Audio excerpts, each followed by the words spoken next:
25 साल में तुकाराम महाराज मेरे पास 6 बार आके गए। के लिए पहले जो फिल्म आई थी मराठी में थी, एक तेलुगु में थी, अब ये हिंदी में है। पहले फिल्म के एक्टर अलग थे, मैं अलग हूँ। मैं इनको सर कह के बुलाता था, अब इनको सुबोध दादा कह के बुलाता हूँ। किंग ऑफ बायोपिक बोलते हैं, वो मैंने एक्चुअली एक्सपीरियंस किया इनके साथ काम करके। हम रोज सूरज को देखते हैं, लेकिन कवि जिस तरीके से सूरज को देखता है हम लोग देखते नहीं पाए। तो कवि सूरज की बारीकियां निकालता है और अपने पंक्तियों में उसको डाल देता है। तो तुकाराम महाराज वैसे थे। हाय नमस्कार, मैं हूँ सुबोध भावे और आप मुझे देख रहे हैं वायरल बॉलीवुड पे। नमस्कार, मैं शिवा सूर्यवंशी और आप हमें देख रहे हैं वायरल बॉलीवुड में। नमस्कार, मैं हूँ शीना चौहान और आप हमें देख रहे हैं वायरल बॉलीवुड पे। सबसे पहले बहुत बहुत स्वागत है आप सभी का वायरल बॉलीवुड में। एंड बहुत बहुत शुभकामनाएं कि मतलब नई फिल्म आ रही है संत तुकाराम महाराज जी के ऊपर। इसके पहले भी फिल्में आ चुकी है, लोगों ने प्रशंसा की है उसके भी। इस फिल्म में क्या नया है जो लोगों को देखने मिलेगा और कितनी बेखूबी तरीके से फिल्म को बनाया है लोगों के लिए? पहले जो फिल्म आई थी मराठी में थी, एक तेलुगु में थी, अब ये हिंदी में है। और एक 1936 में आई थी। हाँ, वो भी मराठी में थी ना। और पहले फिल्म के एक्टर अलग थे, मैं अलग हूँ। डायरेक्टर अलग थे, अवली अलग थी, मुंबाजी अलग था। तो सभी लोग नए हैं और हर एक का अपना अपना परसेप्शन होता है एक आदमी की तरफ देखने का।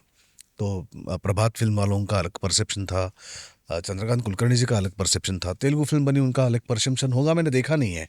लेकिन इस फिल्म का परसेप्शन अलग है, बहुत सरल, सादा और साफ है। आध्यात्मिक रूप से या भक्ति के अंग से संत तुकाराम के पूरे चरित्र को हमने इस फिल्म के द्वारा लोगों तक पहुंचाया है। कौन कौन से पहलू लोगों को इस फिल्म के द्वारा देखने मिले? और संत तुकाराम की गाथा तो है ही। सभी है। संत तुकाराम तो ऐसे नहीं कि बहुत गरीब घर से थे। संत तुकाराम साहूकार थे। अच्छी मतलब अच्छी साहूकारी करते थे, बिजनेसमैन थे उस जमाने के। लेकिन विट्ठल भक्ति जब से उनके जीवन में आ गई, तब से अपने आप में एक प्यार मोहब्बत सबके लिए, और चाहे अपने घर में खाना हो ना हो लेकिन सबको खाना मिलना चाहिए, तो अपने घर का धान भी उनको दे देते थे। परिवार के लिए अपने बच्चों से बहुत प्यार करते थे, अपनी पत्नी से प्यार करते थे, गाँव वालों से प्यार करते थे। और मुझे लगता है कि एक कवि जो होता है ना, जो कविताएं लिखता है, उसको समाज की छोटी छोटी चीज़ें ध्यान में आने लगती है। मतलब हम रोज़ सूरज को देखते हैं, लेकिन कवि जिस तरीके से सूरज को देखता है हम लोग देखते नहीं पाए। तो कवि सूरज की बारीकियां निकालता है और अपने पंक्तियों में उसको डाल देता है। तो तुकाराम महाराज वैसे थे। तो जो हमें नहीं नज़र आता है ना, वो तुकाराम महाराज को नज़र आता था। जो समाज की बुराइयां थीं, समाज में चला अंधश्रद्धा था, जात पात में एक दूसरे को बांटना था, एक दूसरे पे अन्याय करना था, भगवान को मतलब कॉमन मैन से अलग करना था। तो ये जो चीज़ें थी वो ये तुकाराम महाराज को नज़र आने लगी। और फिर उनका कवि शांत नहीं बैठा, उन्होंने उसके ऊपर भी लिखना शुरू किया, लोगों को सयाना बनाना शुरू किया। और मुझे लगता है कि उनका बड़प्पन ये था कि ऐसा कहते हैं कि तुकाराम जी ने जो गाथा लिखी वो इंद्रायणी में डुबो दिया बहुत सारे लोगों ने। लेकिन कुछ लोग मानते हैं कि वो गाथाएं कुछ मतलब कुछ दिन में इंद्रायणी से ऊपर आ गई। लेकिन ये तो चमत्कार हो गया। लेकिन असली बात यह है कि तब तक तुकाराम की गाथाएं गांव-गांव में इतनी फैली हुई थी, इतने लोगों को याद थी कि उन्होंने उसको कागज़ में उतारा। तो मतलब गाथा चाहे इंद्रायणी से ऊपर आई हो या गाथा हजारों लोगों को मुखोद्गत हो, बात तो वही हुई कि तुकाराम जी ने जो प्रयास किया था, जो ज्ञान लोगों में बांटा था, उसका अच्छी तरीके से प्रसार हो गया। तो ये सारी तुकाराम जी के चरित्र से जुड़ी हुई, उनके लाइफ से जुड़ी हुई बहुत छोटी चीज़ें हैं, उनका पर्सनल लाइफ से जुड़ी हुई चीज़ें हैं। मुझे लगता है कि इन सारे चीज़ों को लोग इस फिल्म में देख सकते हैं। ये अगला सवाल मेरा ही नहीं परंतु पूरे महाराष्ट्र के ऑडियंस का ही है। जिस तरीके से हमने देखा कि आपने जितनी भी बायोपिक की है सब में आपने उत्तम से उत्तम कामगिरी करके लोगों का दिल जीत लिया है, चाहे वो बाल गंधर्व हो, लोकमान्य हो, आनी डॉक्टर काशीनाथ घाणेकर, या फिर छत्रपति शिवाजी महाराज की भूमिका आपने हर हर महादेव में की, और अभी संत तुकाराम। तो ऐसी क्या चीज़ है जो आपको बाकी एक्टर से अलग बनाती है? जो भी बायोपिक आप करते हो वो सुपर डुपर हिट तो ही जाती है, तो ऐसी कौन सी प्रिपरेशन है स्पेशल? तो थोड़ा उसके बायोपिक करता हूँ, उनका आशीर्वाद होता है, इसीलिए, बाकी में कुछ नहीं। हमने देखा कि सर मतलब ये सिर्फ लिखित चीज़ों तक ही नहीं है, बट आपकी एक अलग कला है जो आप उस कैरेक्टर को ढा देते हो। थोड़ा सा उसके बारे में आप कुछ बता पाएंगे? पता नहीं, मुझे अच्छा लगता है। मुझे जब मैं रोज़ खुद को आईने के सामने देखता हूँ ना, तो मुझे बहुत कंटाला आता है कि वही चेहरा, वही रूप, वही बाल, वही आँखें। लेकिन जब मैं अलग अलग किरदार के रूप में खुद को देखता हूँ ना, तो मुझे बहुत इंटरेस्टिंग लगता है, बहुत एक्साइटिंग लगता है।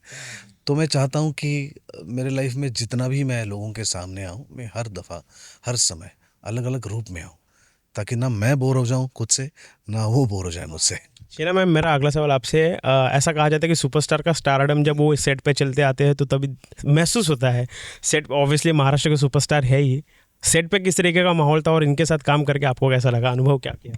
एक्चुअली वही मैंने सबसे पहले एक्सपीरियंस किया इनके साथ कि जब ये आए तो मुझे नहीं लगा कि सुपरस्टार है, मुझे ऐसे लगा कि ये एक्चुअली कलाकार हैं। और वो मुझे इसलिए लगा क्योंकि जब मैंने इनको कैरेक्टर में देखा, जिस वे में ढल गए वो, और जिस जिस तरीके से हमारा जो इंटरेक्शन था सेट पे, वो सारी चीज़ें मैंने ये रियलाइज़ की कि एक तरीके से ये खुद मास्टर क्लास हैं, और हैं जो किंग ऑफ बायोपिक बोलते हैं, वो मैंने एक्चुअली एक्सपीरियंस किया इनके साथ काम करके। क्या बात है शिवाजी, मेरा आपसे सवाल है किस तरीके का मंबाजी कैरेक्टर आपने प्ले किया और किस तरीके का अनुभव था सुबोध भावी जी के साथ? सुबोध दादा के साथ अनुभव को तो मैं ये कहूँ कि जब हमने इनको अप्रोच किया, पहली बार मिले तो मैं इनको सर कह के बुलाता था, अब इनको सुबोध दादा कह के बुलाता हूँ। तो ये जर्नी से आप समझ सकते हैं कि कैसा अनुभव रहा, कि जो प्यार दिया, जो कंफर्ट दिया, ईज़ दिया एज एन एक्टर और एज ए ह्यूमन बीइंग, वो बहुत ही अच्छा अनुभव था हम लोगों का। और मम्मा जी के कैरेक्टर के बारे में कहें तो वो भी एक आदित्य ओम सर जैसे निर्देशक के साथ काम करके, सुबोध दादा जैसे एक्टर्स के साथ काम करके अपने आप वो निखर के कुछ आ जाता है। बाकी तो ऑडियंस बताएगी कि कैसा रहा। क्या बात है सुबोध जी, एक लास्ट सवाल आपसे जानना चाहूँगा। ऑब्वियसली बहुत सारे मैंने लोगों के इंटरेक्शन सुने हैं, कभी भी ऐसी दैवी वाणी जैसी, मतलब ऐसे character, larger than life character जब निभाते तो सेट पे कुछ ना कुछ अनुभव उनके साथ होते हैं, शायद वो दैवी शक्ति वो आजू बाजू महसूस करते हैं। ऐसा कुछ आपने ये कैरेक्टर या फिर इसके पहले जो भी कैरेक्टर आपने किए है, ऐसा कुछ आपने महसूस किया शूटिंग के दौरान? 25 साल में तुकाराम महाराज मेरे पास 6 बार आके गए। मुझे लगता है यहीं दैवी है, और क्या चाहिए। क्या बात है। जाते थे 18 जुलाई को तो फाइनली फिल्म आनी है, लोगों से क्या दरखास्त? मुझे यकीन है कि महाराष्ट्र के लोगों को बताने की ज़रूरत नहीं, क्योंकि तुकाराम महाराज से वो बेताया प्यार करते हैं, मोहब्बत करते हैं, उनका सम्मान करते हैं, उनकी भक्ति करते हैं। लेकिन महाराष्ट्र के बाहर के जो लोग हैं, तो उनको बताना चाहता हूँ कि जैसे भारत में कई सारी संत पुरुष होके गए, उनमें से गुरु नानक साहब है, तुलसीदास है, वैसे ही संत ज्ञानेश्वर है और संत तुकाराम भी हैं। तो ये बस महाराष्ट्र के संत नहीं है, ये पूरे भारत के बहुत बड़े संत हैं। तो उनके ऊपर आधारित ये सिनेमा आ रहा है 18 जुलाई को। तो आप सबको विनती कि ज़रूर आप थिएटर्स में जाइए, अपने फैमिली को साथ लेके जाइए, अपने दोस्तों को साथ लेके जाइए और ये सिनेमा थिएटर्स में जाके देखिए। बहुत बहुत शुक्रिया सर। Thank you. सर एक बार